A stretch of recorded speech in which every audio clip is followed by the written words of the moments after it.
Hai semua, nama saya Amin dan kat Malaysia ni ramai orang bankrupt sebab personal loan, loan rumah, loan kereta dan hutang kredit kad. Data menunjukkan orang paling banyak bankrupt adalah pada umur 35 hingga 44 tahun. Sebab itu umur 20 hingga 30 kita kena pastikan kita tak on track kepada masalah kewangan pada umur 35 nanti. Ini bukan nasihat-nasihat biasa macam kena ada bajet, kena kerja keras, kena beli kereta murah, simpan duit banyak, menyewa sampai bila-bila. Ini adalah recommendation yang saya buat research dan ramai orang juga agree mungkin membantu kita boleh bina kewangan pada usia 20 hingga 30. Nombor satu adalah janganlah tersilap pilih mentor. Kat Malaysia ni banyak guru atau mentor kewangan, mentor bisnes, spiritual, leadership, kehidupan dan banyak lagi. Walaupun diorang ni nak kaya dan nampak berjaya, tak semestinya semua ni style diorang kena dengan style kita. Saya sendiri ada pergi join banyak seminar dan berguru dengan macam-macam orang. Dan inilah beberapa kriteria guru yang saya kenal pasti sesuai dengan style saya yang korang boleh tiru juga. Nombor satu adalah bila dia mengajar tu tiada upselling sebelum ataupun tengah pertengahan kelas. Ada satu kelas ni saya join tau, 1,200 untuk 2 hari kelas. Yang tak bestnya adalah dia habiskan separuh hari nak bagi testimonial tentang pelajar-pelajar dia yang lama yang dah berjaya untuk pitch kita orang untuk masuk kelas dia yang lebih mahal. Belum start kelas lagi tapi dia dah pitch dah. Saya dah bayar 1,200 tu adalah satu amount yang tinggi. Jadi saya datang dengan niat nak belajar lah, bukan nak dengar iklan. Kalau dah habis kelas, bolehlah upsell. Tapi kalau boleh saya nak belajar semualah, tak naklah upsell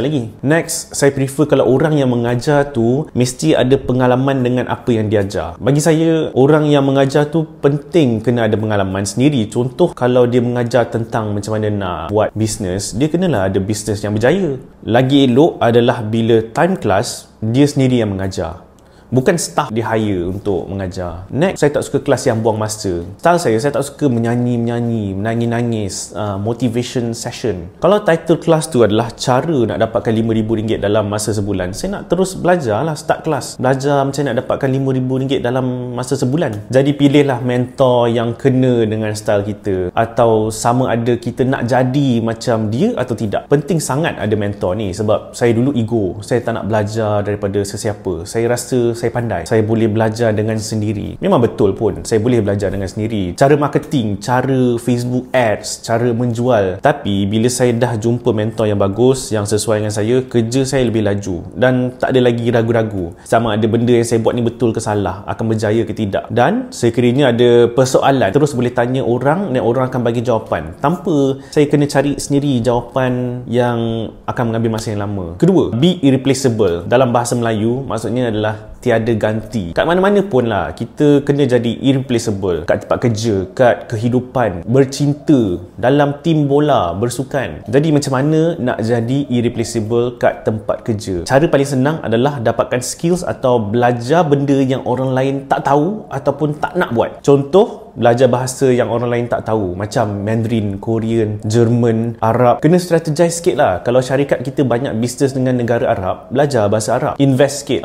untuk diri sendiri, pergi masuk kelas. Contoh kedua adalah skills Microsoft Word, Excel, PowerPoint, Final Cut Pro. Dekat dalam resume, diorang tulis diorang ada basic knowledge dan semua ni. Why don't korang dapat skills advance? Bukan basic-basic saja. Benda ni banyak course yang percuma dan information dekat internet tau. So boleh pergi belajar dengan percuma. Kalau yang berbayar lagi bagus. Tak semestinya hard skills. Contoh kalau anda adalah seorang staff admin yang mostly buat paperwork. Macam mana seorang macam ni boleh jadi irreplaceable? Jadilah seseorang je yang dalam company tu yang tahu benda yang orang lain tak tahu. Macam photostat machine. Tahu siapa supplier photostat machine tu. Tahu apa nak buat kalau rosak. Nak beli kertas kat mana. Kalau anda seorang je tahu information ni, automatically anda jadi hard to replace ataupun maybe irreplaceable. So fikirlah skill atau benda yang boleh buat korang jadi irreplaceable. Saya suggest paling senang lah belajar bahasa baru. Mungkin nak belajar bahasa baru tu tak senang, tapi inilah cara yang cepat. Saya tengok kawan-kawan yang ada bahasa ekstra, fluent dalam bahasa lain, diorang progress cepat dalam kerjaya diorang. Nombor 3 adalah bina lagi satu punca pendapatan. Korang pun tahu kan, ramai orang kaya ada banyak source of income, banyak punca pendapatan. Umur 20 hingga 30 ni lah paling best untuk kita kita bina punca pendapatan yang lain selain daripada kerja hakiki kita. Diorang kata 9 to 6 pays the bills, 6 to 10 builds the empire. So carilah industri atau kerja yang kita minat. Jadi kalau penat pun kita memang suka buat, terasa macam hobi. Kalau belum ada results pun kita susah nak give up. Carilah sesuatu yang kita dibayar based on quality kerja kita. Lagi tinggi quality, lagi tinggi kita dibayar. So kalau contoh, kalau kita suka fotografi, binalah income sebagai fotografer. Kalau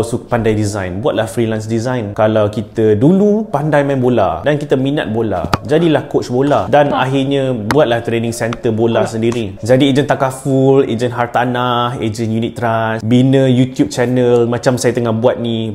By the way, kalau belum like dan subscribe, tolonglah like. Kalau suka main game kan, selalu main game, habis kerja main game, jadilah streamer. Memang main game pun kan, apa kata stream je sambil main game tu. At least tak adalah buang masa terus kan, tak ada buang masa sangat. Yang penting kena jadi lain daripada orang lain. Kena cari niche kita. Contoh fotografer, jadilah pakar fotografer yang specialize dalam ambil gambar sukan basikal sahaja, sebagai contoh. Nombor 4 adalah bila income kita naik, and of course akan naik, janganlah naikkan komitmen juga. Bila dah naik tu invest. Banyak orang miskin sebab hutang credit card. Jangan spend benda yang unnecessary. Inilah nasihat daripada kawan saya. Boleh tengok video ni sekejap. Kalau boleh masak sendiri, orang tak salah delivery, even food delivery ni sebenarnya mahal.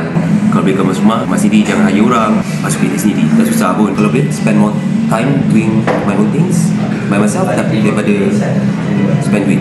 Itulah 4 benda yang kita boleh buat masa umur 20 hingga 30 ni untuk memastikan kita bukan on track kepada masalah kewangan, sebaliknya kita on track kepada membina kekayaan. Saya tahu untuk pilih mentor yang bagus, jadi irreplaceable, bina punca pendapatan yang lain, invest awal, tak semudah yang macam kita sebut-sebut je dalam video ni. So fokuslah buat satu persatu dulu. Ikut mana yang paling senang dulu berdasarkan keperluan sekarang ini. Tapi kan, yang paling penting saya galakkan semua orang buat sekarang adalah ciptalah second source of income. Carilah dulu apa yang kita minat dan fikir macam mana orang lain buat duit dengan minat kita ni, dan kita tiru dan buat lebih baik. Okey, kalau belum subscribe lagi, tolong subscribe channel saya, dan kalau nak berurusan dengan saya boleh tekan link yang saya akan letak kat description.